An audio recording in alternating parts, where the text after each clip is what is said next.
নমস্কার বন্ধুরা, Sourav Ghosh A to Z চ্যানেলে সকলকে জানাই স্বাগত। আমি সৌরভ, আপনাদেরকে আজ আমি নিয়ে যাব নবদ্বীপ ধাম। আপনারা নবদ্বীপে কাছাকাছি অনেক জায়গা দেখে থাকবেন, কিন্তু এগুলো আমি দূরে কোন জায়গাগুলো আছে সেগুলো দেখাবো। এগুলো 2-3 কিলোমিটার সার্কেলের মধ্যে কিন্তু এগুলো পড়ে। প্রথমে আমি গেলাম জগন্নাথ মন্দির। এটাকে পুরীর জগন্নাথ মন্দির বলে, যেটার নাম হচ্ছে শ্রী সারস্বত গৌড়ীয় আসান মিশন। এখানে আপনি রাধা কৃষ্ণর মূর্তির সাথে সাথে গৌরাঙ্গ মহাপ্রভুর মূর্তি দেখতে পাবেন।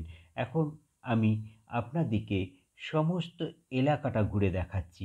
এইখানে আপনি অটো, টোটো পেয়ে যাবেন, যাতে আপনাদের হোটেল থেকে আসতে কোনো অসুবিধা হবে না।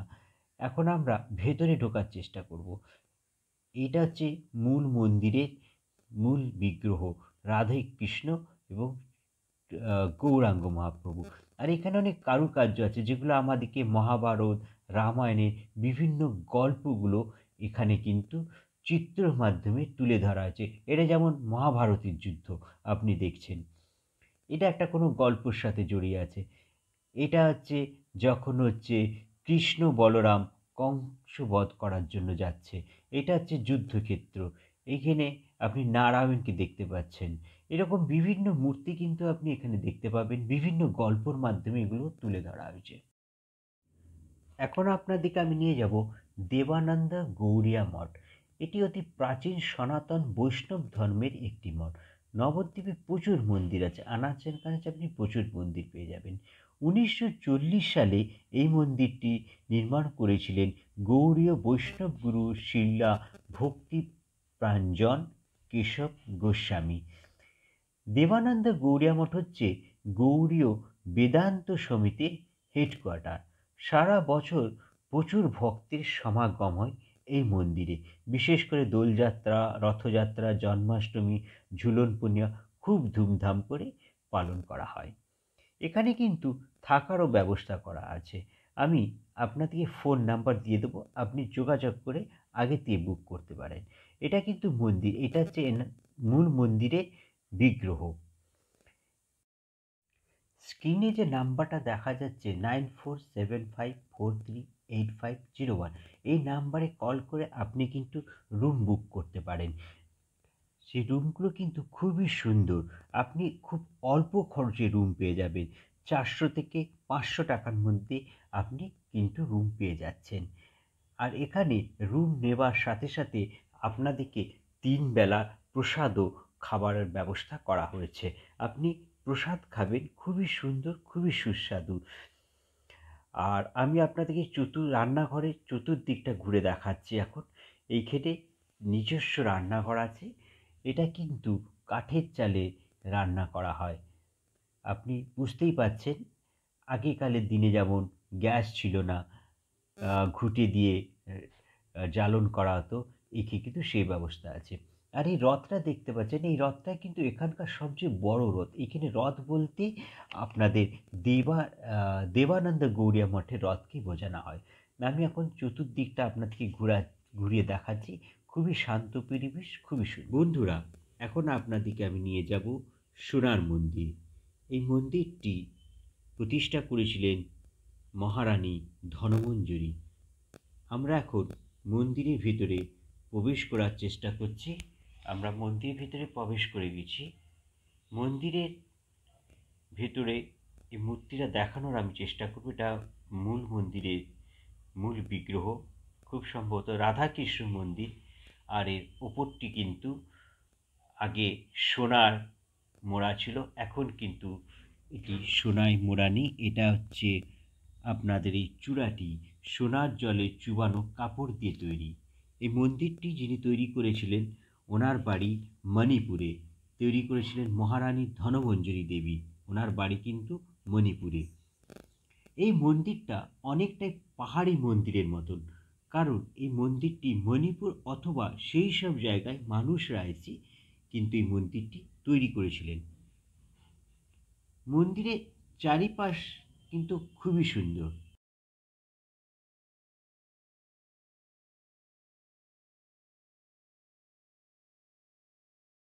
অবশ্যই কমপ্লিট হয়ে থাকবে। এখন আমরা পৌঁছে গেছি জল মন্দিরে। এটাকে জল মন্দির বলা হয়। আমরা এখন ভেতরে ঢোকার চেষ্টা করব। এটা মূল দ্বার, আমরা প্রবেশ করলাম।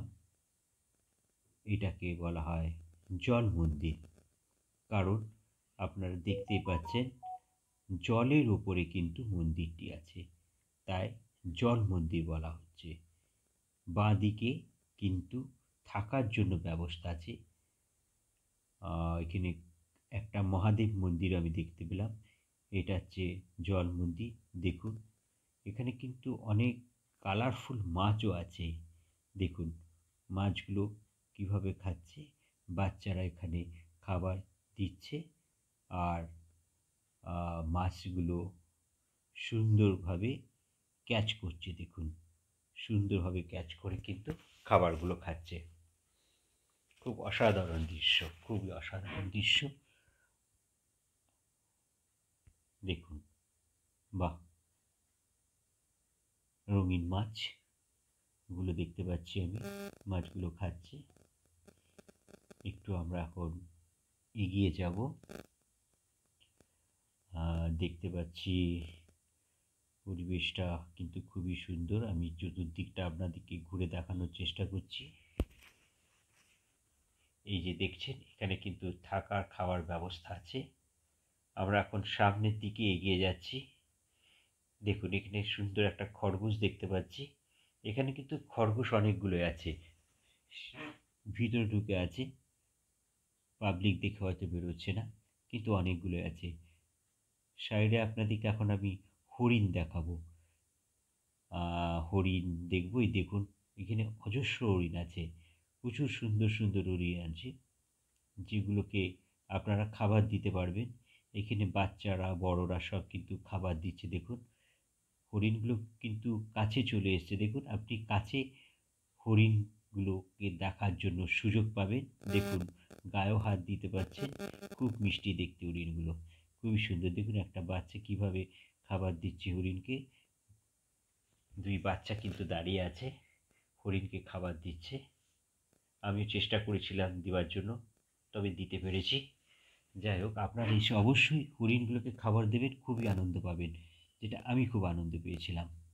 একটু দূরে দেখাচ্ছি, এটা কিন্তু অনেক বড় এরিয়া নিয়ে কিন্তু আছে, বুঝলেন তো, বড় এরিয়া। এখানে কিন্তু অনেক হরিণ খরগোশ আছে। এখানে একটা ছোটোখাটো দোকানও আছে, আপনি জিনিস কিনে মহাদেব মন্দিরে পুজো দিতে পারবেন। সাইডে কিন্তু মহাদেব মন্দির, এটা কিন্তু মহাদেব মন্দির। আমরা এখন ওপরে যেয়ে চেষ্টা করব দেখার জন্য, মহাদেবকে তো একটু দর্শন করব। অবশ্যই আমরা যাব। আমরা আস্তে আস্তে এগিয়ে যাচ্ছি মন্দিরের দিকে। মহাদেব মন্দির, শ্রী সদাশিব গঙ্গাধর মন্দির, শিবলিঙ্গকে দর্শন করব। আমরা এখন মহাদেবের মন্দিরে পৌঁছে গেছি। মহাদেব মন্দিরটা খুবই কিন্তু সুন্দর, খুবই অসাধারণ। জয় বাবা ভোলা শঙ্কর, ভোলানাথের জয় জয়কার। মহাদেবকে দর্শন করে খুবই ভালো লাগলো। এখন এটা দেখছেন যে নৌকোটা আছে, এটাতে কিন্তু পুরোহিত মশাই যে কিন্তু এই মন্দিরে পুজো দেন। এই মন্দিরে ভিতরে গিরি গোবর্ধন পূজিত পান।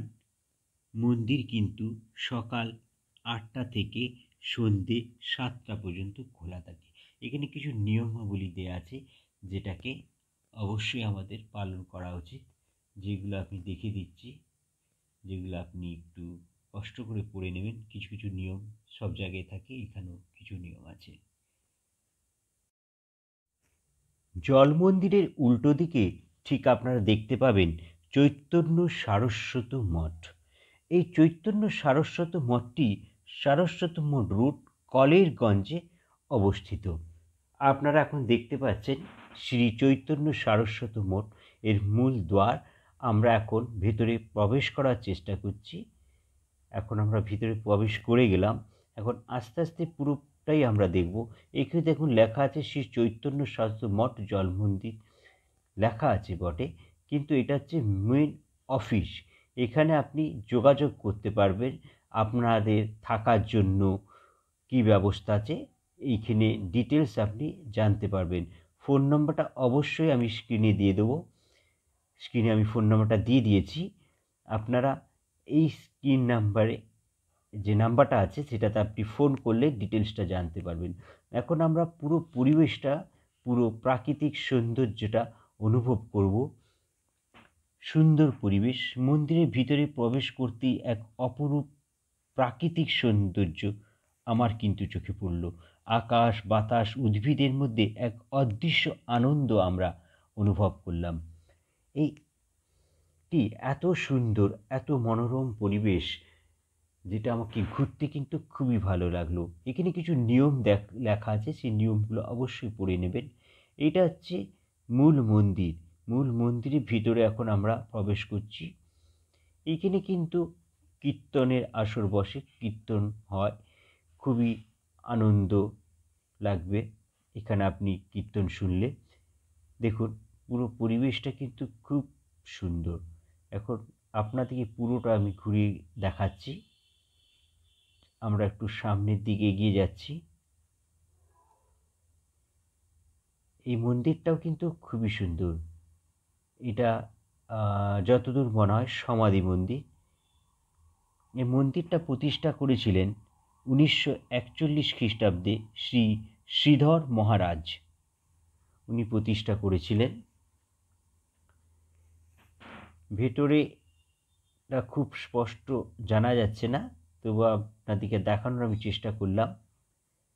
এর ভেতরে তো প্রবেশ নিষেধই আছে, এর ওপরেও কিন্তু আপনারা উঠতে পারবেন না, পরিষ্কারভাবে লিখে দিয়েছে যে ওপরে ওঠা যাবে না। তবুও আপনাদেরকে আমি চতুর্দিকটা ঘুরিয়ে দেখানোর চেষ্টা করছি।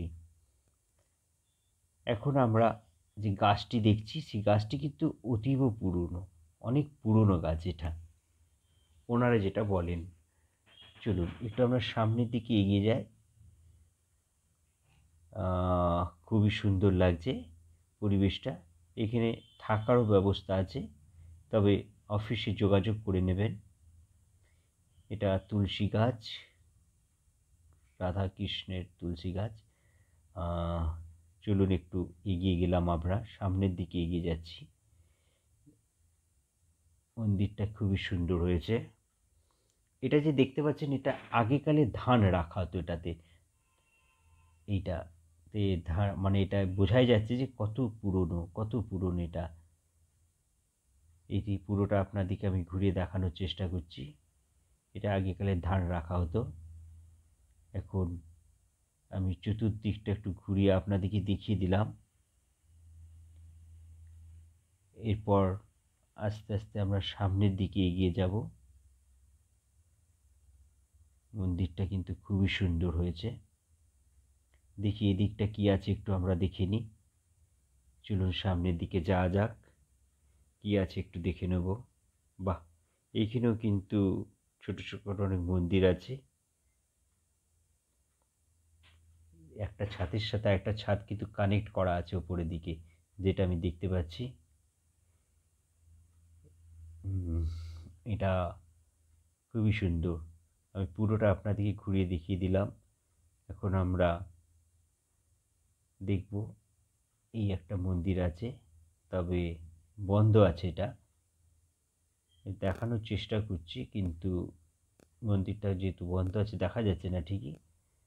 চলুন, এটা হচ্ছে, এখানে হচ্ছে খুব সুন্দর কীর্তন হয়। এখানে বসে অনেক জনসাধারণ বসে কীর্তন করেন, কীর্তন শোনেন। খুবই ভালো পরিবেশ, খুবই ভালো পরিবেশ। এইখানে মূল বিগ্রহ হচ্ছে রাধা গোবিন্দ। এখন আপনাদেরকে আমি নিয়ে যাব শ্রী শ্রী কেশবজি গৌড়িয়া মঠ। এই মঠটি কিন্তু অন্য মঠ থেকে একটু আলাদা। এই মঠে যেমন মিউজিয়াম আছে, তেমনই সুন্দর মন্দিরও আছে, আর বিগ্রহ কিন্তু খুবই সুন্দর। এটা খুবই সুন্দর মঠ। আপনাদেরকে আমি চতুর্দিকটা, বাইরের অংশটুকু ঘুরে দেখানোর চেষ্টা করছি। এখন আমি ভেতরে প্রবেশ করব। বাইরে কিন্তু অটো টোটো সবই আছে, যাতে আপনাদের কোনো অসুবিধা না হয় কোথায় যাওয়ার জন্য। দেখুন, আমি এখন ভেতরে ঢোকার চেষ্টা করছি। ভেতরে ঢুকলাম। এর ডান দিকে অফিস আছে, যেখানে আপনি প্রসাদের কুপন কাটতে পারবেন, আর থাকার জন্য ব্যবস্থা আছে, তবে আপনাকে অফলাইন অথবা অনলাইন টিকিট কেটে কিন্তু রুম বুকিং করতে হবে। এখানে এসেও কিন্তু আপনি বুকিং করতে পারেন। এটা হচ্ছে মূল বিগ্রহ মন্দির। দেখুন মূল বিগ্রহ আপনাদেরকে দেখানোর আমি চেষ্টা করছি। রাধা কৃষ্ণ, জয় শ্রীকৃষ্ণ, রাধে গোবিন্দায় নমঃ। এখন আমি আপনাদেরকে মিউজিয়ামে নিয়ে যাব। এই মিউজিয়ামের যে মূর্তিগুলো আছে সেগুলো কিন্তু খুবই বড়। এগুলো প্রায় 10-15 ফুট উঁচু, তারও বেশি হবে। আমার ক্যামেরা পর্যন্ত ধরতে পারছে না, উঁচুতে যেতে পারছে না। যাই হোক, আমি আপনাদেরকে চতুর্দিকটা ঘুরে কিন্তু দেখানোর চেষ্টা করছি। এটি দোতলা, একতলায় কিছু মূর্তি আছে, দোতলাও আছে। আমি দোতলায় যেয়ে আপনাদেরকে দেখানোর চেষ্টা করব। এখন চতুর্দিকটা আপনাদেরকে আমি দেখিয়ে দিচ্ছি। চতুর্দিকটা দেখে নিন, খুবই সুন্দর, খুবই মনোরম। পুরোটা মার্বেলের এটা, দেখে নিন। এটা হচ্ছে মন্দিরটা, ছোট মন্দির একটা। এখন আমরা মিউজিয়ামে ঢুকে গেছি। এখন দেখুন এখানে সুন্দর সুন্দর মূর্তি, সুন্দর সুন্দর গল্প বুঝিয়ে দিচ্ছে, খুব সুন্দর।